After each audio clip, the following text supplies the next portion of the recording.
Dramani Kamagate aliyekuwa mshambuliaji wa Petro di Rwanda hapo msimu wa dirisha kubwa, Simba Sports walikuwa wanamtaka mshambuliaji huyu, lakini mwisho wa siku wakaishia njiani mbio za kusaka saini ya mshambuliaji huyu. Lakini dirisha hili dogo USM Alger wameingilia kati na kumchukua mshambuliaji huyu.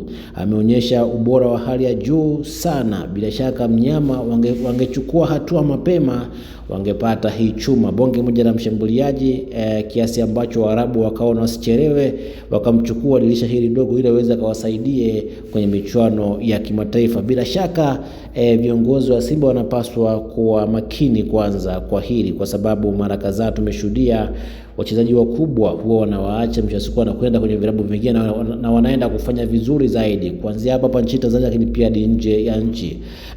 Kamagate alikuwa tayari kujiunga na klabu ya Simba, lakini gharama zake zilikuwa kubwa sana. Ni kitu ambacho kilifanya uongozi wa Simba ushindwe kumsajili Kamagate. Mwisho wa siku akaenda kumchukua Jonathan Soa. Walikuwa na machaguo mawili kati ya Dramani Kamagate pamoja na Jonathan Soa, lakini mwisho wa siku wakaangukia kwa Jonathan Soa, ambaye mpaka sasa hivi bado hajaonyesha ubora ule ambao wana Simba na Watanzania walitarajia kuona kutoka kwake.